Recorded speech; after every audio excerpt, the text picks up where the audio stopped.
Hi, hello, ayan, welcome sa ating unang episode ng Usapang Kanto Tayo, where we make things simple, easy, and enjoyable.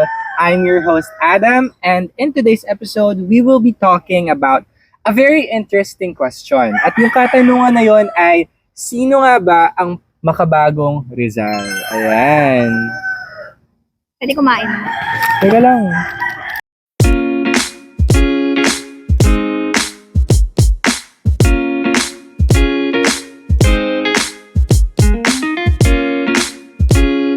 Para tulungan tayong sagutin ang katanungan na ito, kasama natin ngayon ang aking pinaka matatalik na kaibigan. Kaibigan daw. Yung manok ba? Yung manok. Kasama sila eh. Yan, let us all welcome Mika and Bea. Hi. Ayan, bati muna kayo. Hello everyone! So, kumusta yung kayong mga nakikinig? I'm Mika and I'm so very excited, Adam, today's episode. So, ikaw naman, Bea? Hello everyone! So, ayan, sa aming mga audio listeners and visual listeners. Ayan, sobrang happy ako na ma-invite sa unang episode ng Kanto Tayo. Ayan, kanto tayo. Okay, so ayan, pagpasensyahan nyo na at ang aming handa ay ang Ayan lang po chichirya, ang kinaya namin. diba? Situ at Biko na galing sa birthday dun sa Birthday. kabilang bahay. Maraming salamat Shout out po. dun sa Shout ano, out po dun big sa my birthday. birthday. Happy birthday! Ayan. Okay, so bago pa kung saan mapunta ang usapan na to, let us go back muna, no? Kung bakit nga ba ang tungkol kay Jose Rizal ang pag-uusapan natin ngayon. Sobrang maikling kwento lang, no? Last year, December 30, Rizal Day, napaisip lang ako, kilala pa ba ng kabataan si Rizal? Alam pa kaya ng mga Pinoy na kaya holiday ngayon ay dahil inaalala natin ang kanyang kadakilaan? Kaya I decided na isentro sa ating kinikilalang pambansang bayani ang January episode ng Usapang Kanto Tayo podcast. To make it interesting, inimbitahan ko sina Mika at Bea dahil napag-aaralan nila si Jose Rizal sa isang Rizal subject nila. Tama? Yeah, Yes. tama yan. Sino ba yung professor niyo sa Rizal subject niyo? Si Sir Sir Jonel. Junel. Junel. Ayan. Okay, so Ayan, yes, tama. So, natutunan din namin kay Sir Jonel na kahit anong panahon, madaming manok ba yan sa paligid, madaming plano, kahit umaraw, bumagyo, ayan, nananatiling relevant ang buhay at magawa ni Rizal. Ayan, tulad sinabi nga ni Bea, Rizal will always be relevant. Kaya nais ko sanang ipakilala ulit sa mga kabataan or something with generations na si Rizal ay ganito, yung mga mabubuting nagawa niya, Adam. And ayun, I think this is a perfect platform para i-advocate or i-discuss yung ating question. ayan, thank you very much. I'm very honored na this is considered one of the platforms para sa diskusyon na ito. First honor. First honor, I feel like a valedictorian in the Wow, making. congrats! Ayan, so sabi nga natin, gusto nating makilala at dakilain ng mga tao si Jose Rizal. At isa sa mga maiinam na paraan dito ay iugnay siya sa mga makabagong panahon. No? Kasi ito yung pinaka-recent, dito tayo Yeah. nakaka-relate. Na-acknowledge naman natin na nag-iiba ang panahon, nag-iiba ang tao, nag-iiba ang mga trends, no? Yeah. So, hindi sa lahat ng panahon matatandaan natin ang ating mga bayani katulad ni Rizal. Sabi nga ni Mika kanina, tularan ang mga mabubuting nagawa niya. And I'm sure sa mga personalities ngayon ay hindi naman na totally na katulad ni Rizal. Pero may mga similarities sa mga kanyang nagawa. Sila yung mapapasabi kayo ng, ay nabubuhay pa pala si Rizal, baka sa ibang tao. No, makikita natin yung mga nagawa niya, yung mga naibigay niya, na patuloy na nabibigay pa din para sa mga Pilipino, pero sa ibang aspeto ng buhay ng Pilipino dito sa Pilipinas. Ayan. So, tatanungin ko sa inyo, Bea!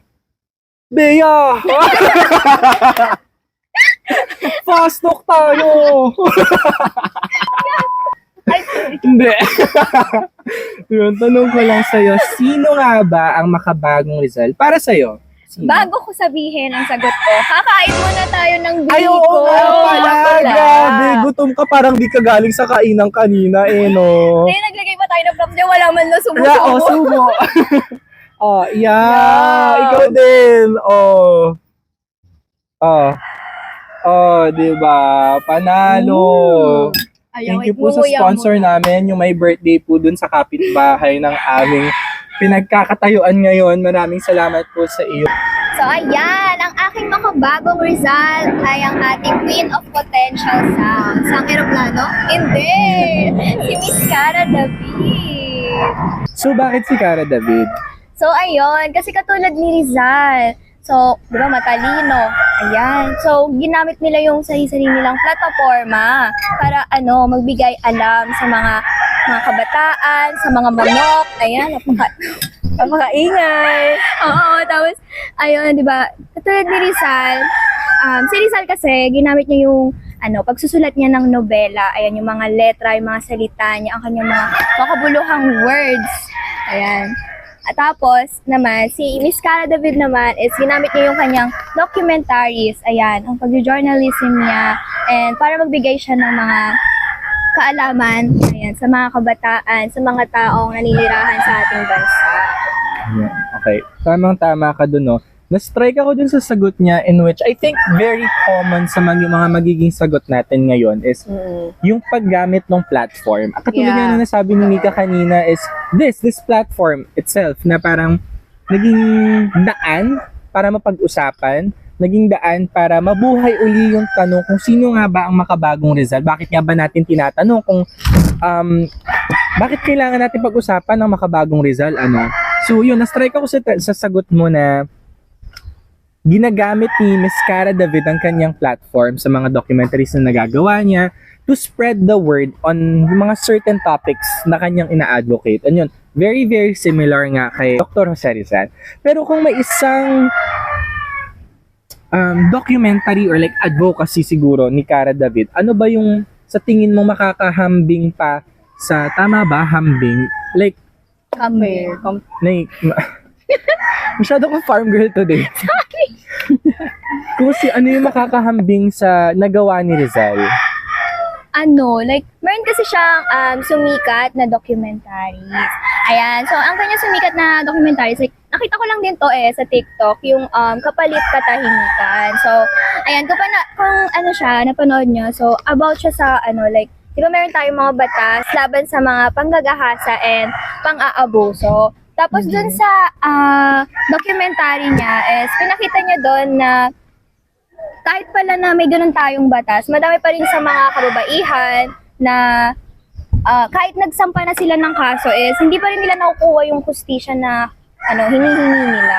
Ganon. So, Okay. parang sa dun sa mga nobela ni Jose Rizal, like, di ba pag nanggahasa yung isang girl, ayan, so nangingi sila ng hustisya pero parang binabaliwala lang sila ganon. Tapos, Diyos ko po.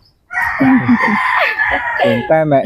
Nabubuksan yung mata ng publiko Yes. dahil sa mga dokumentaryong nailalabas ni Miss Cara Nakikita ang David. ang dark side. Right, the dark side talaga. The dark Totoo yun. Katulad ng dark side na napakita dun sa Noli Me Tangere at El Filipus Elismo.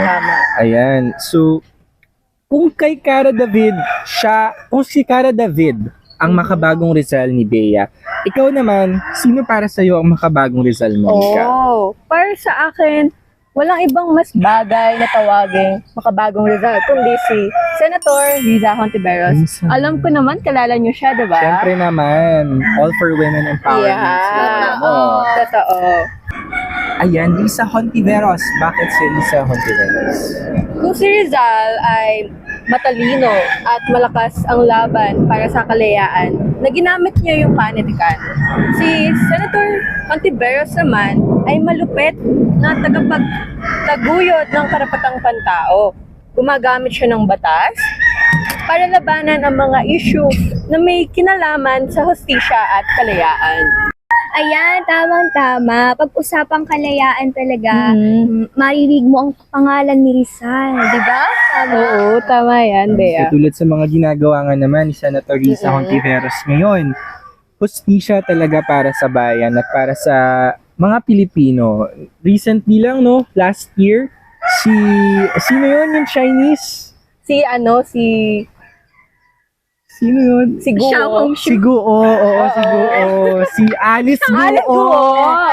Alice Guo. Ayan, di ba? Hindi na nawala sa usapan last year si Alice Guo at patuloy na linalaban ni Senator Risa Hontiveros yung karapatan ng Pilipino sa transparent na eleksyon, sa transparent na mga tagapagsilbi sa bayan dahil hindi naman simpleng tao si Alice Guo, siya ay isang tagapagsilbi ng mga Pilipino and dapat lang na transparent sila. So Yeah. hindi siya tumigil doon. Oo. Isa pa ngayon, ang comprehensive sex education na sinusulong niya, Diyos ko po. 'di ba? Na ang daming umo-oppose doon Hay nako. na most of it ay mga matatanda, mga konserbatibo, pero hindi kasi nakikita ng lahat na importante ang sex education para sa kabataan na hindi naman nila tinuturuan kung paano gawin ang mga bagay na yon, pero rather tinuturo kasi sa kanila kung paanong paraan ang safe, 'di ba? Na hindi na nila kailangan mag-explore, alam na nila agad and gagabayan sila ng education system. Tama yun. So, ayan. Gusto ko pa sana magtanong kaya lang parang nasagot na natin yung specifics ng kung anong pinaglalaban, no? So, karapatan ng kabataan, hustisya para sa transparent at kalayaan, di ba? Ayan, that's very nice, no? Ikaw naman, Adam. Ako. Ano ang ambag mo? Charot. Sino naman ang makabagong Rizal Rizal mo. para sa iyo? Ang makabagong Rizal at ang ambag ko sa usapan na to, feeling ko ang makabagong Rizal si Rufa May Quinto, go, go, go! Diba? Ayan. Bakit si Rufa? Kasi recently nga, siya ay naipatawag ng NBI. Oo. Diba? Kasi daw, may kaso daw siya dun sa isang pinopromote niya na brand. Pero ang problema kasi siya ay komedyante, hindi siya nag-go-go-go shante. Komisyon. Ako po ay isang komedyante, hindi po ako negosyante. Kaya kahit kailan, hindi po ako nagne-go-go-go-show. Tama. Pero ayun, biruan lang, no? Pero totoo, pwede rin naman natin maihambing yon na galing sa Amerika si Rufa, bumalik siya dito para i-prove ang kanyang innocence, Yes. no? Na siya din ay isang biktima ng naging proseso na hindi naging tapat at transparent sa mga naging audience members at target market nung kung anumang ad yun. Hindi ako hindi ko na subaybayan na bumalik na lang siya sa FYP ko nung nag-go-go-go-go na siya ulit dun. Tayo. Editor ba?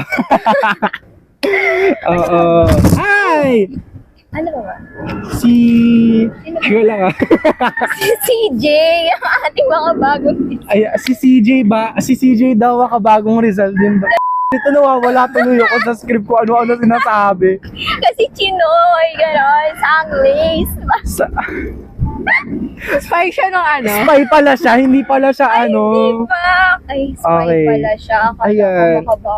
Ang nakalagay kasi dito, Adam second answer, si Rupa May Quinto pa din eh. First, First answer, Rupa May Rupa May Quinto. Quinto. Second answer, Rupa May Quinto. Okay. Ayun. So, pero, sa seryosong usapan, magiging cliche ako sa part na to pero para sa akin ang makabagong Rizal, si Leni Robredo pa din. Diba? Halata niyo, hindi naman ako Halata naman. Halatang diba? halata. And makikita naman natin yun sa naging serbisyo na binigay niya sa atin nung siya ay pangalawang Pangulo ng Pilipinas. Unang-una, kanina pa natin pinag-uusapan ang katapatan sa pagsisilbi para sa bayan. Naging transparent siya. Siya ay naging highest rated something for transparency sa COA, tama ba? And nasustain niya yun. So, it's something na a testament to her ability to be a transparent public servant. And isa naman yun sa naging qualities ni Rizal na dapat tapat ka nagsisilbi para sa bayan. Yeah. Naging advocate siya para sa madaming bagay. Sandito yung suporta para sa sariling gawa dito sa bayan, no? So, in a sense, it's all coming back na dapat nagmumula tayo dito sa bansa natin. Support for transparency, yung pagsuporta sa lokal na paggawa, yun pala yun, no? Sa paggawa ng mga produkto na hindi lang nakakatulong para sa mga manggagawang Pilipino, pero para sa ekonomiya din ng Pilipinas. Ayun pala, speaking of manggagawang Pilipino, lagi niyang pinupush forward kung ano ang makakabuti para sa karamihan. Hindi lang niya pinupush forward yung mga naratibo at mga inisyatibo na siya at ang mga alay niya ang makakabenepisyo lang. Yun.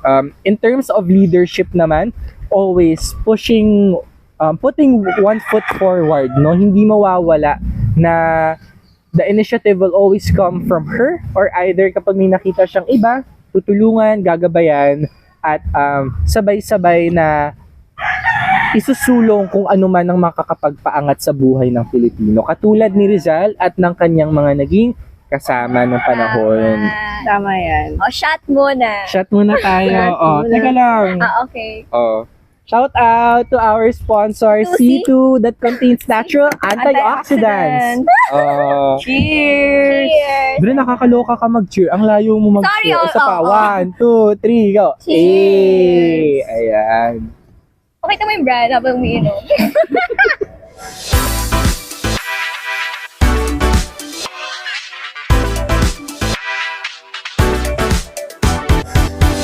Kung mapapansin niyo, sa aming tatlo, may kanya-kanya kaming version kung sino ang makabagong Rizal. Ito ay dahil naniniwala kami na may iba't ibang mukha si Rizal, may maihahambing sa kanya from today's modern world, no? May makabagong bayani na maihahantulad sa kung anong naging si Rizal. Ayan.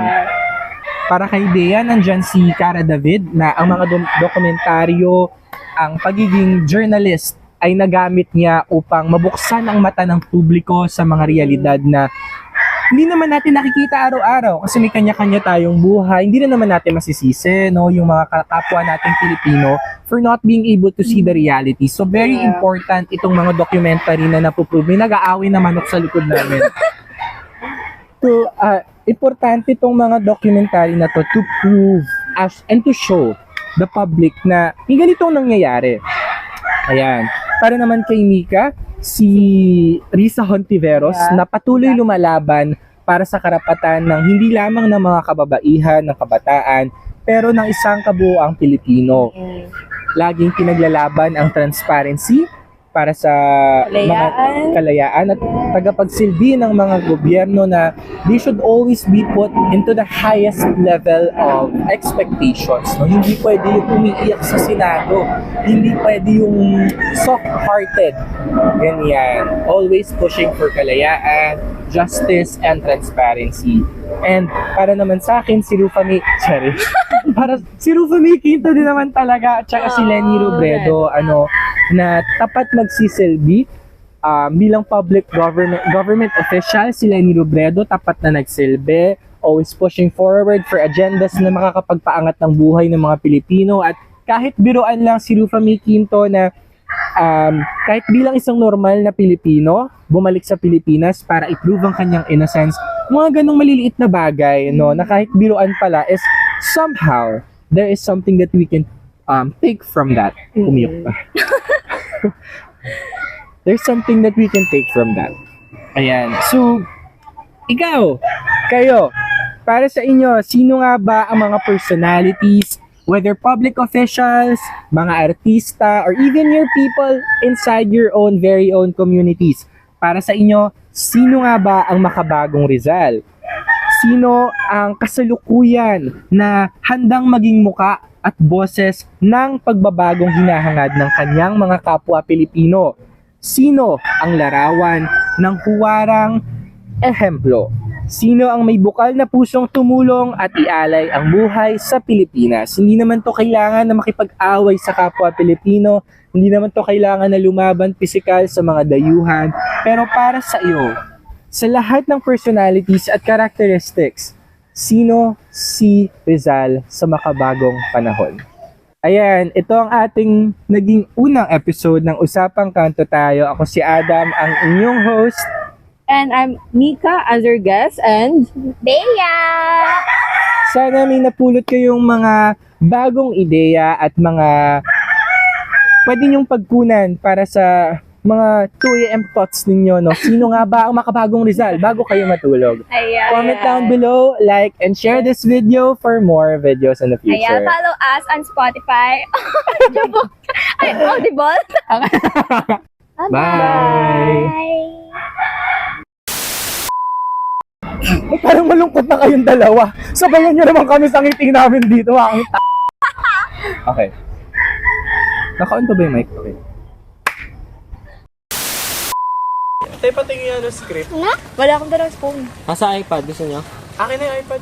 Ayun, pwede ba lagay naman? Hi, hello. Pwede lagay mo na lang dyan para mukhang may ganun-ganun tayo. Tama, tama. Hi, hello. Kamusta? Yes, tama. So, ayan, natutunan din Ito, namin. ulit. Ano na ba?